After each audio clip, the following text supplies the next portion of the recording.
Yeah, so I remember taking this picture, but I don't remember what I saw when I took the picture. It was raining so hard that I couldn't see anything. I just kind of knew somebody caught a wave, and I just pressed the button, and then later realized like, oh man, it looks crazy with the sandpaper texture from the rain. And it very rarely rains that hard out there, and then still have waves. So usually it's all effed up and stuff like that. And then I think my last pipeline story was one time it looked really good from the beach, but nobody was really shooting, nobody was really surfing. And I convinced Zach, I was like, I think it could be good. The sunset might be nice. Let's swim out to take one, like a nice sunset picture, and there's like 2 people surfing. And he's like, I don't know, the current looks kind of weird. Anyway, we jump in the water and immediately realized that was like a terrible mistake. The current is going the opposite direction of what it normally goes, and it brings you into like the worst possible scenario ever. And I was terrified, and I thought about throwing my camera away because, it's so heavy that it's kind of like swimming with like a little bowling ball. And I was like, I cannot swim with this. I was going so slow, and I was just like really, really scared. But it was weird to kind of be in that position where you're thinking like, do I need this $3,000 or do I just want to swim for my life? And I was so close to just taking the Velcro off and just letting that camera go. But I just kicked as hard as I can. Zach didn't bring a camera out because he was like, oh, what, anyway. And then, I drifted in circles, sort of, and then I drifted to the place where I was like, okay, all I'm going to do is take one picture, and I'm going to go in as soon as possible. I'm out of here. And then anyway, one wave came, and then Chris Ward was the only surfer out there. There was 2 bodyboarders. And I was like, okay, cool. If he goes left towards me, I might get a good one. And he goes the other way, which kind of sucked. So I took one picture, just because I was figuring that was it. And then I tried to swim in. And so it was like very exhausting for about half an hour, and I could get to maybe where me and Jess is, like the sand, the box jelly sign is the sand, and I was here swimming for 15 minutes trying to get there, and I couldn't. And, it was getting dark, and I was like, oh my God, I'm gonna be the guy on the news. But I barely got in, but it was just like one of the most terrifying things ever. It makes no sense to any of this, but I've been talking for a while, huh? Which brings me to, we'll go quick, which brings me to Maui. Peahi, our Jaws, is one of the other things that I've seen besides pipelines. Is the craziest thing I've ever seen in my life.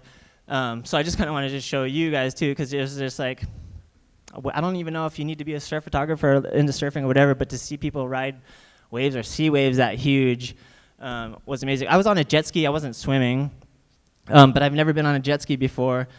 I didn't tell anybody that. And then the way they go out there, they go through this weird gulch and whatever. I didn't know jet skis were that hard to ride. And I don't know the rules. Like, do you hold on to the guy that's driving, like, really tight? Or do you go back to back? Or I don't know what the common courtesy is. So I was scared, and I didn't have anything to grab onto. Anyway, I got on, and as soon as he started going, like, out of the gulch to go to I flipped off the jet ski. And I was like the first person out there, and like everybody was watching, like Greg Long, and everybody was just like, what the fuck? And I had my camera bag with me, and the whole thing was soaked, and they're like, get back on the ski, and I tried to lift up my camera bag, and it was just flooded, and I was like, oh, I couldn't get on the ski. Anyway, that was super scary, and more embarrassing than it was scary. But then, I finally get out there, and I got some fun photos, but I was quite embarrassed at first. And then, so we'll go to the next one too. The waves are just humongous out there. It's the craziest thing I've ever seen. That's Shane Dorian from Big Island. And it was just kind of unique to try to look at something you've never looked at before and try to find a different angle, or like a cool angle that you find interesting compared to everybody else. There's like a million people in the water, and you try to find your own thing. Okay. And then I did bring my film camera out, of course, and then this wave came in, or was coming in. You can kind of see them for a while. They're just like these mountains that roll in from the horizon, and then I was trying to load the film as quick as possible and get it in there. And what this burn mark was this was the first frame on the roll, so it was just complete luck that I just got this in time. But I actually like this one a lot just because it reminds me of how distressed I was and how much of a rush I was in to put film in this thing. Okay, we'll just quickly go through Tahiti. I've only been to Tahiti once. But if you ever want to see what Hawaii was like probably like 50 years ago, check out Tahiti. Like, it's the coolest thing I've ever seen. It's a lot like, it looks like Kauai a little bit, like really green cliffs, but the water is amazing. If you've ever seen a super clear photo of underwater something, it could be from Tahiti or Indonesia. Like, I didn't realize the water is way more clear than it is than Hawaii. Like, I thought Hawaii had the best water in the world, but I think Tahiti might. But yeah, you know, kids just play around in their underwear and just tow each other on bikes and eat baguettes all day and play with like eels in the stream. It's like, it's the most amazing thing ever. So these are just a few of my favorite water photos from Tahiti. That's the main surf spot that everybody surfs. And that's what it kind of looks like when you're about to catch a wave and keep going. And we couldn't go on. Oh, and then one day it did get kind of big. And I got a ride out. It's a super far paddle out. And then I got a ride most of the way out. And I tried to jump off the boat to get to the lineup. And as soon as I jumped in, I saw this huge wave that Chris and Moore got. And I was just way too far away. But I just kind of like held my camera up. And I was like, oh, please, I got it. It kind of worked out though, like it worked out kind of perfect. I like how the whitewash, it blends in with the clouds. But yeah, that place is just amazing. Then we can go on. And then, yeah, so it's a lot like Pipeline, but a little different. That was just to kind of show like the similarity between it. And then, yeah, I got some nice photos there too of surfing stuff. Okay. Yeah, we can skip that one. Oh, okay. How long have I been talking? Sorry. I do like taking pictures with film, and then I just started doing double exposures, and that was just kind of like just another thing to keep myself entertained. I would shoot a roll in Hawaii, just like of plants and whatever, and then I would reload that roll when I would go on vacation, and then shoot the same roll in a different city or whatever I was vacationing. So this roll was from San Francisco. And then I think those palm trees were probably around Haleiwa or something like that. But I mean, if anybody is into photography, like it's just a super fun project. Yeah, and then the next one was Hawaii and what get next? New York. Yeah, so this is Cocoa Head, or what's the one by Sandy's? Yeah, and then New York. I just happened to turn it upside down for a couple, and then it was just pure luck what lined up with what, but that gave me the idea of a project that I wanted to work on personally. So we'll go to the next one, where I wanted to do. I always thought, you know, like under waves look like clouds. So I wanted to double expose all clouds, you know, waves first, and then bring that roll into Waikiki, and then shoot the bottom. So I just kind of wanted to. So the sky is obviously well, maybe it's not obvious, but it's a wave. Yeah, so this was one of my favorite personal projects that I did, and it's kind of luck the way it turned out. I didn't plan, you know, which frame had which city, which frame had what wave, or whatever. It was just kind of like shoot all the waves and then come back and shoot town, and then we go to the next one too. This was another one too that kind of worked out pretty good. You know, everybody's familiar with that Waikiki wall and the gazebo and stuff. And then a wave is passing by. In the lake, you can kind of see some fish swimming too. So it looked like they're in the sky. And this was another one. It wasn't necessarily a wave breaking, but I just like that look of a weird water sky over Waikiki. And then what else got? Yeah, so same thing.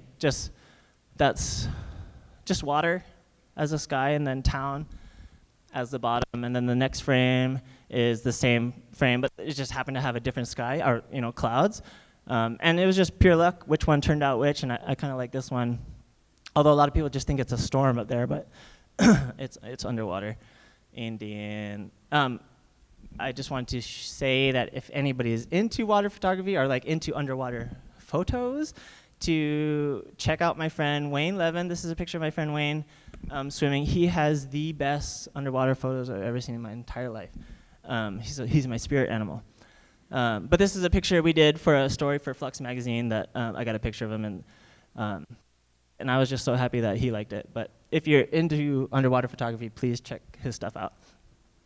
Oh yeah, and the last few are just like a couple tips. A lot of people were worried, like, well, now I have to freaking buy a camera or whatever, and now I gotta do all this shit. This was just with a Samsung Galaxy S3. So it is possible to take fun pictures with your phone. You know, like there's no reason to buy any of this crap. Everything works. And then one of my craziest things, like if you ever take a picture of a full moon, super moon, blood moon, wolf moon, whatever, please put somebody or something in it. Nothing worse than just a picture of a moon with nothing. So that's just like a little tip. Like, it's so much better when you just have something in it. That's just, yeah. And then the last picture is just another idea that maybe if you guys get super bored, you could do this with your phone. I did it with Polaroids. I just made like kind of like a rainbow, but it just forced me to look around at everything in colors. Like I drove around for weeks looking for something that was like green at the top and blue at the bottom. And you know, like it doesn't need to be Polaroids. You could do it in your phone and make a library or whatever. But it's just a super fun project that anybody could do. That I would think like it really takes a bunch of concentration to actually visually like look at your surroundings all day to find a piece of yellow or a piece of something that you would have normally taken a picture of anyway and put it together. I think that's it. Unless, yeah. Any questions? I have a question for Vin. Oh, microphone. I love your. Can you hear me? I can hear you. I love your boundless experimenting. It's awesome. My balance? You're boundless. Oh. Boundless experimenting. Thank you. Yeah. Yeah. I just have a question for you. Yeah. On your night exposures, when you're drawing on them, Yeah. are you pulling your photos into a piece of software to do that? No, so most of the long exposures I have a tripod for, and back in the time we had just one friend who would just, you know, you could set your camera on bulb, which is basically like a forever exposure. So one friend would just hold that button for a couple minutes, and then with a light pen or like with your phone light or with anything, you just draw anything in front of the camera, and then, you know, that'll show up in the exposure. And we tried all kinds of stuff. We tried, you know, with flashlights and lighting up different things. But yeah, they're just all one long exposures and yeah. Yep. Just like a LED finger light or whatever. On your free dive, were you using your regular housing or you use the scuba dive housing? For that shipwreck dive, I did have a dive housing, yeah, because it does make a difference. That most of the surf housings are positive buoyant and they float. Yeah, so I had to use a dive housing, which was funny because the first time I used one of those, I put all my camera in there and I was at Shark's Cove and I just like threw it in the water because I just was like, putting my fins on, then grab it, and then it started to sink, so I had to jump in and get it. But yeah, and I had to get real fins, like I usually use like surf fins, or not my slippers, but actual dive fins and stuff like that, so that helped. It depends, because sometimes when I have an idea for one of the pictures, I have an idea of like how I want it to look, and whether I'm shooting film or digital. Definitely every picture has at least some post-processing, whether it's cropping or just adding contrast or something. But yeah, I like to keep, I don't know, maybe we'll tone stuff too, like keep it warm. But yeah, there's not much where you need to like Photoshop things out or replace stuff. But yeah, most of it's like either going between color and black and white and adding contrast and like bringing back highlights and stuff like that. Especially with digital stuff, you could bring back highlights and shadows and stuff. But most of the film stuff, I have kind of a crappy scanner, so I'll just add a bunch of contrast and yeah. Well, so I still would never say I'm a surf photographer. Like I don't submit photos to surf magazines or anything like that. But I think it's just because I loved surfing already, and then I loved photography, and it just kind of seemed like a natural step. Actually, I never thought it would be that natural. Like I never thought I would, until somebody brought me out and was like, you know, you want to try to shoot surfing, or you want to try this? And then, you know, I had the camera stuff because I really honestly wanted to take like portraits of people in the water and stuff like that. And then when I started doing the surf stuff, I honestly loved it. Well, when it was my friends, like I'm super bored taking pictures of like strangers at Queens and Bowls. Like, well, I don't give a crap. But you know, I was just hoping for a nice sunset or something. But yeah, it just kind of turned into something I love, just because I think I love surfing and love waves and the water so much that it was kind of a challenge to myself to go into like bigger surf and like pipeline and stuff like that. It was more like a challenge for me. Like I just loved taking the pictures, and whether I look at them ever again, not a big deal. Like I just love process, like going out there, swimming, taking some pictures, and then, you know, eating meat John after, and then that's it. But yeah, I don't plan to do anything with the photos after. It's just super fun for me. Yeah. Yeah, and I don't know if I tried to do that on purpose originally. She asked if I take my keep my personal and work stuff separate. Like my work stuff is a lot of like commercial, magazine, and editorial, and weddings and portraits, and so much stuff in Hawaii can be work for a photographer. But I actually do like the fact, maybe it's worked out just naturally, that like the stuff that I love, like all the stuff that you saw, that was just stuff that I love, like the water stuff, that nobody has, like if I tried to turn surf photography into a job, I probably would hate it. Like I would really hate the pressure of like needing to get a photo for somebody and needing to do something like that. So if it's possible, you know, like obviously everybody has a different profession, but if you love what you do, that's amazing, but it's also, you know, love what you do for what you do rather than work. And it's worked out really well for me where I don't have to turn like surf photography or water photography into a profession. And yeah, I could do I still love taking like work photos, but it's definitely not as fulfilling, and I don't love it as much, but yeah. Yeah, well, probably, you know, so like, yeah, when I first got into photography, when I loved it, I just loved the process of doing it. So every night, we'd go to Safeway, and I'd take pictures of my friends in line at the grocery store, just because I was like, I don't know why, like, you know, it's just, I just loved the process of taking pictures, and I loved kind of the thing, and that just kind of, the more you did something, the better you were at it. So by the time somebody asked me, like, well, can you take a picture of this coffee cup? Can you take a picture of this restaurant? Or can you take a picture of this person? Yeah, because I know how to use my camera, because I've been using it every day for like the past 10 years. Yeah, so keeping yourself like involved with the actual process of doing it, obviously it will help you in any sort of profession, because you've been doing it, you're so used to everything, you're up to date with everything, you know. It's not like if somebody asked me to paint something, I don't know what the hell I would do, because I've never painted in my life, but just because I love photography so much, I would do it for free all the time, and that just keeps me like in tune with anytime somebody asks me to do something for work, I know exactly what to do already, because I've already been doing it for other stuff, like, oh yeah, well, I know how to take a picture of somebody, because I take a picture of my friend all the time. Yeah, so it's just kind of keeping yourself fine-tuned all the time, so it's super helpful. It was a little bit of both, because people do ask me that all the time, like, well, how do I turn, you know, let's say photography into a job? And I don't want to say like, well, I don't know, it's just luck, and all of a sudden I'm doing it. Like, obviously there was a point where I tried to, you know. I had a regular job. I worked in the mall forever. I just knew at one point where I didn't want to do that job anymore, and I quit, and we were, you know, very poor. And then, but then I helped somebody shoot a wedding. And the guy I helped shoot, you know, he was like a surfer, and he surfs all the time. And that's the first time that it opened my eyes that people get paid to take pictures. Like, you know, I didn't realize that. You know, like, I think people realize that there is kind of a job for maybe everything that you do, sort of. But yeah, it just kind of turned into, like, I did like taking pictures, but I had no idea I could do it as a profession until I saw somebody else do it.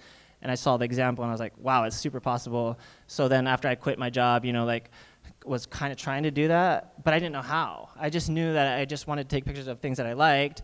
And then eventually it just turned out to, you know, some of my friends noticed and was like, oh, hey, we opened up a bar. Can you take a picture of thing? It just happened to be my generation of people that were also trying to do new things at the time, and just happened to know that, like, I was the person that liked taking pictures, so they would ask me to do it. And then, yeah, and then it just naturally progressed from there, where the more I did stuff, the more people I met, and then turned into like pretty good work.